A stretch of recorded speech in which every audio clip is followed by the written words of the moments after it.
ഞാൻ വളരെ പ്രധാനപ്പെട്ട മറ്റൊരു പരാമർശം കൂടി ഇപ്പോൾ ജഡ്ജിയുടെ ഭാഗത്ത് നിന്നുണ്ടാകുന്നുണ്ട്. അത് കേസ് തുടങ്ങിയ കാലം മുതൽ കോടതിക്കകത്തും പുറത്തും ഓരോ വ്യക്തികളും അവരുടെ താല്പര്യത്തിനനുസരിച്ച് വിവാദങ്ങൾ സൃഷ്ടിച്ചു എന്നുള്ളതാണ് കോടതിയുടെ ഭാഗത്തു നിന്നുണ്ടാകുന്ന ഗൗരവമേറിയ പരാമർശമാണ്.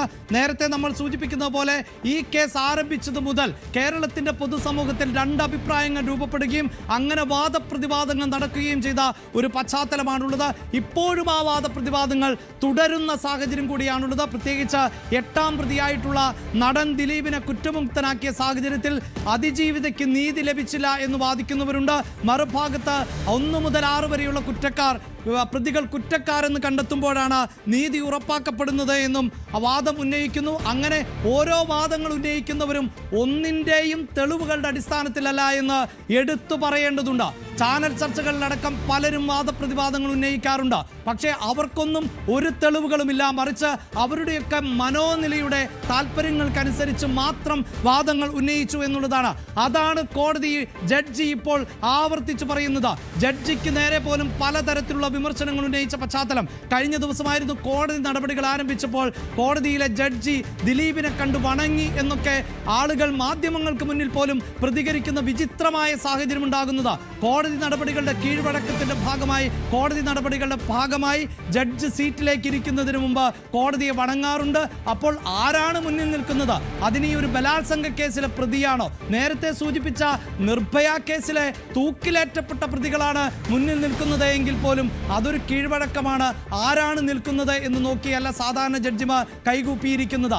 അതുപോലും വിവാദമാക്കുന്ന പശ്ചാത്തലം ഉണ്ടാകുന്നു. അത് പ്രതിയെ നോക്കി വണങ്ങിയതാണ് എന്ന തരത്തിൽ പ്രതികരണമുണ്ടാകുന്നു. ഒരു പക്ഷേ ആ പശ്ചാത്തലത്തിലായിരിക്കാം ജഡ്ജി ഇത്തരത്തിലൊരു പരാമർശം നടത്തുന്നത്.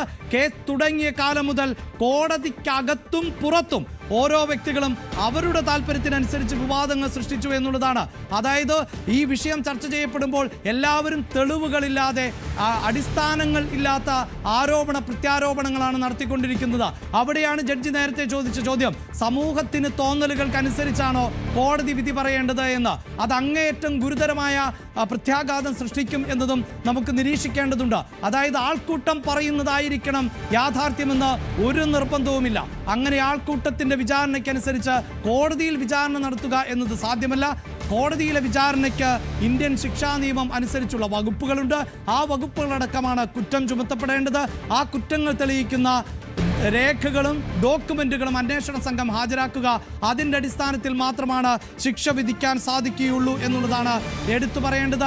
അങ്ങനെ ഒരു പരാമർശം കോടതിയുടെ ഭാഗത്ത് നിന്ന് ഈ ഘട്ടത്തിൽ ഉണ്ടാകുന്നു എന്നത് വളരെ പ്രധാനപ്പെട്ടതാണ്. ഒരുപക്ഷെ കേരളത്തിൽ ഇത്രയധികം ചർച്ച ചെയ്യപ്പെട്ട ഒരു കേസ് ഇതിനു മുമ്പ് ഇത്തരത്തിൽ ഉണ്ടായിട്ടില്ല എന്നതാണ്. കാരണം അവിടെ പ്രതിപ്പട്ടികയിലേക്ക് മലയാളികൾ അറിയപ്പെടുന്ന ഒരു നടൻ എത്തി നിന്നു എന്നുള്ളതാണ്.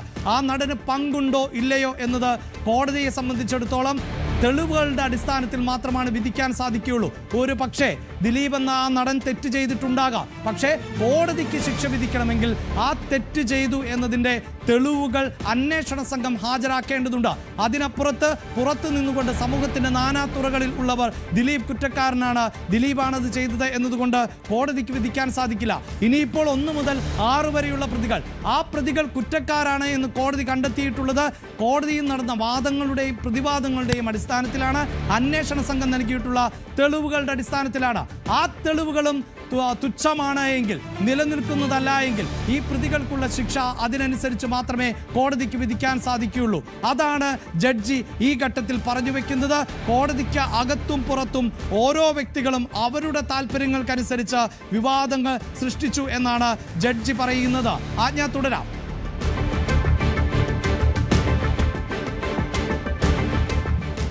അഭിലാഷ്, കേസ് തുടങ്ങിയ കാലം മുതൽ ഓരോരുത്തരും അവരവരുടേതായ രീതിയിൽ കേസിനെ ഓരോ വ്യക്തികളും അവരവരുടേതായ താല്പര്യത്തിനനുസരിച്ച് വിവാദങ്ങൾ സൃഷ്ടിക്കുന്നുവെന്നാണ് കോടതി പറഞ്ഞത്. പ്രത്യേകിച്ചും ഈ ഇപ്പോഴും കേസ് പരിഗണിക്കുന്ന ആദ്യഘട്ടത്തിലും മാധ്യമങ്ങളും അഭിഭാഷകരും ഈ കേസ് കോടതി കാര്യങ്ങൾ റിപ്പോർട്ട് ചെയ്യുമ്പോൾ സൂക്ഷ്മത പാലിക്കണം എന്നുള്ള വിമർശനാത്മകമായ ഒരു പരാമർശത്തോടു കൂടിയാണ് കോടതി നടപടിക്രമങ്ങൾ ആരംഭിച്ചിരുന്ന സാഹചര്യം ഉണ്ടായിരുന്നത്.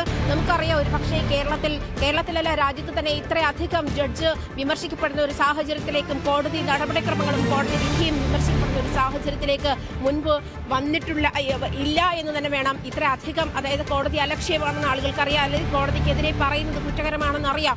എന്നിട്ട് പോലും സോഷ്യൽ മീഡിയ ഹാൻഡിലുകളിലായാലും ചാനൽ ചർച്ചകളിലായാലും അല്ലാതെ ആളുകളുടെ പബ്ലിക് ഒപ്പീനിയനിലായാലും ഇത്തരത്തിൽ ജഡ്ജിനെ കോടതി വിധിയെയും അങ്ങേയറ്റം വിമർശിക്കുന്ന തരത്തിലേക്ക്, പ്രത്യേകിച്ചും നടൻ ദിലീപ് കുറ്റക്കാരനല്ല എന്നുള്ളൊരു വിധി വന്നതോടുകൂടി അതിജീവിതയ്ക്ക് നീതി കിട്ടിയില്ല എന്നുള്ള ഹാഷ്ടാഗുകളോടുകൂടി ഈ തരത്തിലുള്ള പ്രചാരണങ്ങൾ സോഷ്യൽ മീഡിയ ഹാൻഡിലുകളിലും മാധ്യമങ്ങളിലും ഒക്കെ ഉണ്ടായിരുന്നു.